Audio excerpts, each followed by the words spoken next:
আজ কিভাবে সঠিক পদ্ধতিতে অনলাইনে ডেথ সার্টিফিকেটে আবেদন করা যায় সেটি শিখব। সেটি শিখতে গেলে ১ম এ এটি মোবাইল থেকেও করতে পারা যাবে এবং কম্পিউটার থেকেও করা যায়। তো মোবাইল থেকে করতে গেলে ১ম এ আপনার ক্রোম ব্রাউজারটিকে ওপেন করে নিয়ে সেটি ডেস্কটপ মোডটাকে অন করে নেব। আর ল্যাপটপ থেকে করতে গেলে যেকোনো ব্রাউজারই ওপেন করে নিচ্ছি। আচ্ছা, আমি এখানে ল্যাপটপ থেকে দেখাচ্ছি, তাই ল্যাপটপে এসে ১ম এ আমি আমার ব্রাউজারটি ওপেন করে নিলাম। ব্রাউজারটি ওপেন করার পর আমি গুগলে এসে এই জন্ম মৃত্যু তথ্য কথাটা লিখে সার্চ করলাম। এবার এই জন্ম মৃত্যু তথ্যর এই লিঙ্কটাতে আমি ক্লিক করলাম। লিঙ্কটাতে ক্লিক করার পর এই সিটিজেনশিপ সার্ভিস যে একটা অপশন পাওয়া যাচ্ছে ডান দিকে, এখানে এসে ডেথ সার্টিফিকেটের জন্যে এই বার্থ ডেথ ফর্ম যে রয়েছে ডেথের কাছে এসে এই অ্যাপ্লাই ফর নিউ রেজিস্ট্রেশন এসে ক্লিক করব। এরপর নিজেদের মোবাইল নাম্বার আমাদের বসাতে হবে। আমি এখানে মোবাইল নাম্বার বসিয়ে ওটিপিটা নিয়ে নিচ্ছি। মোবাইল নাম্বার বসালাম। এখানে আমার ওটিপি চলে এসেছে। ওটিপি দিয়ে দিচ্ছি। ওটিপি দেওয়ার পর এখানে সাবমিট ওটিপি বাটনে ক্লিক করব। সাবমিট ওটিপি বাটনে ক্লিক করার পর এই পেজটা ওপেন হয়ে যাবে। এখানে প্রথমে যে আবেদন করবে সেই আবেদনকারীর প্রথমে ডিটেলস দিতে হবে। প্রথমে আবেদন করলে তার আইডি প্রুফে দিতে হবে কোন আইডি প্রুফ দিয়ে তিনি আবেদন করছেন। এখানে যে আইডি প্রুফটা বসাবেন সেই আইডি কার্ডটা লিখতে পারেন আধার, ভোটার দিয়ে তার নাম্বার দিয়ে সেটাকে প্রথমে স্ক্যান করে রাখবেন ওই ২৫০ কেবির মধ্যে পিডিএফে স্ক্যান করবেন। এবার স্ক্যান করার পর যেখানে থাকবে সেখান থেকে এটাকে বসিয়ে নেবেন।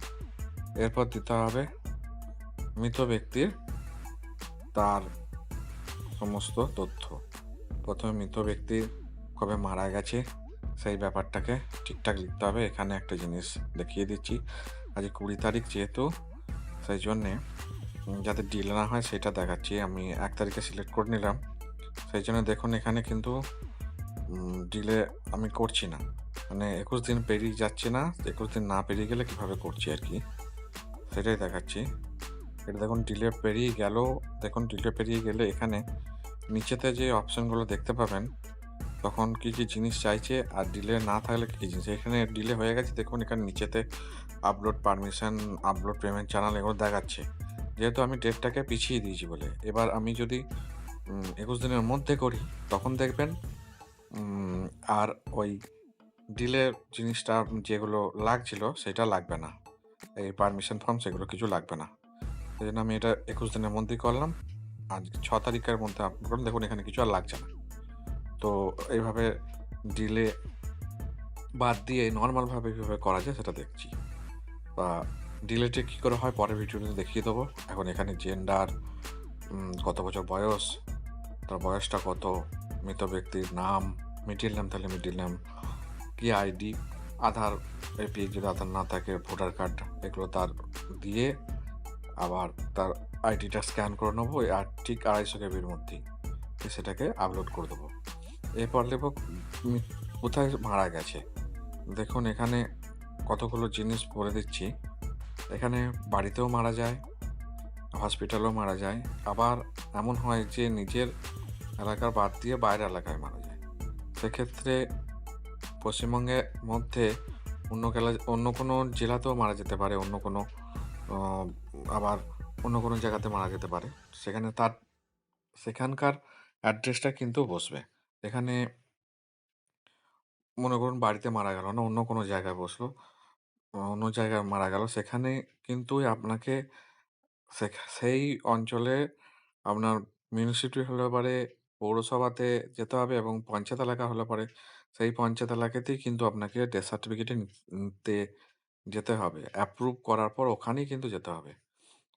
তো এখানে দেখিয়ে দিচ্ছি, আমি হেপাজেটলি যেকোনো একটা চেনে হুগলি জেলা নিয়ে নিলাম, কোনো একটা ব্লকের এই পঞ্চায়েত, এগুলো অটোমেটিক চলে আসবে। এরপর ফাদার্স নেম, মাদার্স নেম এগুলো সব বসাতে পারেন।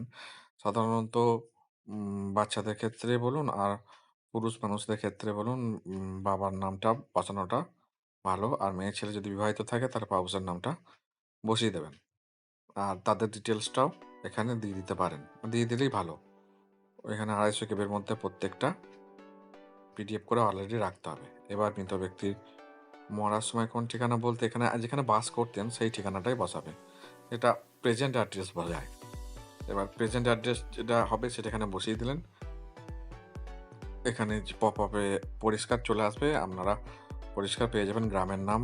আর শহরে হলে পরে এখানে ওয়ার্ড, বাড়ি, হাউস নম্বর এগুলো প্রত্যেকটাই মেনশন করে দেবেন। এগুলো প্রত্যেকটা আপনার এখানে পপআপে চলে আসবে। আর আসার পর এবার এখানে আমি যেমন দেখেই নিচ্ছি একটা ব্লক সিলেক্ট করে এখানে যেমন একটা মিউনিসিপ্যালিটি ধরে করলাম, মনে করুন শহরে বাস করে সেখানে, তখন এভাবে চলে আসবে। আর পেজেন্ট অ্যাড্রেস আর পার্মানেন্ট অ্যাড্রেস যদি এক হয় তো একই হয়, সাধারণত হয়, ওটাকে সেম বলে টিক করে দেবেন। এবার তার ধর্ম যা হবে সেটা লিখবেন, হিন্দু, মুসলিম যা হবে। তার পেশা কি এটা লিখতে হয়। রিমার্কসে ঘরে কিছু দরকার নেই। আর এই যে এখানে দিচ্ছে দুটো জিনিস 21 দিনের মধ্যে যদি হয়, মারা যায়, তার মধ্যে এই ডাক্তার সার্টিফিকেট আর বার্নিং সার্টিফিকেট বা কবর দেওয়া সার্টিফিকেট যাই বলুন। এবার ডাক্তার সার্টিফিকেট যদি বাড়িতে মারা যায় লোকাল ডাক্তারের কাছে আপনি করতে পারেন। আর বার্নিং সার্টিফিকেটও ওইভাবে করতে হবে। এবার সাবমিট বাটনে ক্লিক করবেন। সাবমিট বাটনে ক্লিক করার পর একটা আপনাকে অ্যাকনলেজমেন্ট নাম্বার দিয়ে দেবে। অ্যাকনলেজমেন্ট নাম্বার দেওয়ার পর ওইখানে সিটিজেনশিপ গিয়ে আপনার এই অ্যাকনলেজমেন্ট নাম্বারটা দেখে আর কোন ডেটে মারা গেছে সেটা দেখে আপনি দেখতে পারেন সেটা অ্যাপ্রুভ হয়েছে কিনা। মানে অ্যাপ্রুভ হয়েছে চেক করার জন্য আপনি এটা করতে পারেন। আর এই যে ডেটে মারা গেছে সেই ডেটটা সাবমিট করে এখানে যাবেন, ওনারা দেখিয়ে দেবে তারপর এটা অ্যাপ্রুভ কি অ্যাপ্রুভ হয়নি। আর অ্যাপ্রুভ হওয়ার জন্য সবচেয়ে বড় কথা ওইখানে নিয়ে যেতে হয়, যেখানে মারা গেছে তার যে অ্যাড্রেসটা দিয়েছেন সেখানে গিয়ে নিয়ে নিতে হবে। আর অ্যাপ্রুভ হয়ে যাওয়ার পর এই অ্যাকনলেজমেন্ট নাম্বারটা দিয়ে আপনারা ওই সার্টিফিকেটটাকে ডাউনলোড করে নিতে পারেন। ওইভাবেই ডাউনলোড করবেন অ্যাকনলেজমেন্ট নাম্বারটা দিয়ে। ওরা অ্যাপ্রুভ করে দিলে পরে আপনার কাছে এসএমএস চলে আসবে। আর এখানে সার্চ করলে পরেই আপনার দেখিয়ে দেবে আর পিডিএফে ডাউনলোড করবেন। আর আমি একটা স্যাম্পল ফাইল দেখিয়ে দিচ্ছি ঠিক এইভাবে ডেথ সার্টিফিকেটটা হয়। এরকম ডেথ সার্টিফিকেটটা এইভাবে দেখতে হয়। আর এটা মনে রাখবেন যেখানে মারা যাবে সেই অঞ্চলের পৌরসভা বা পঞ্চায়েত যেটাই হয় আপনার সেই অঞ্চলে গিয়েই কিন্তু আপনাকে ওই ডকুমেন্টসগুলো শো করে তারপরে আপনি অ্যাপ্রুভ পাবেন। আপনি বাড়িতে বসে থেকে কিন্তু পাওয়া খুব মুশকিল আছে। এবার নিজের এলাকায় মারা গেলে পরে নিজের এলাকায় পঞ্চায়েত বা পৌরসভা যেটাই হোক সেই অফিসে যেতে হবে। ডিলে সার্টিফিকেট কীভাবে করতে হয় আমি পরে দেখিয়ে দেবো। আর পেমেন্ট কীভাবে চালান কাটতে হয় সেটাও আমি পরে দেখিয়ে দেবো।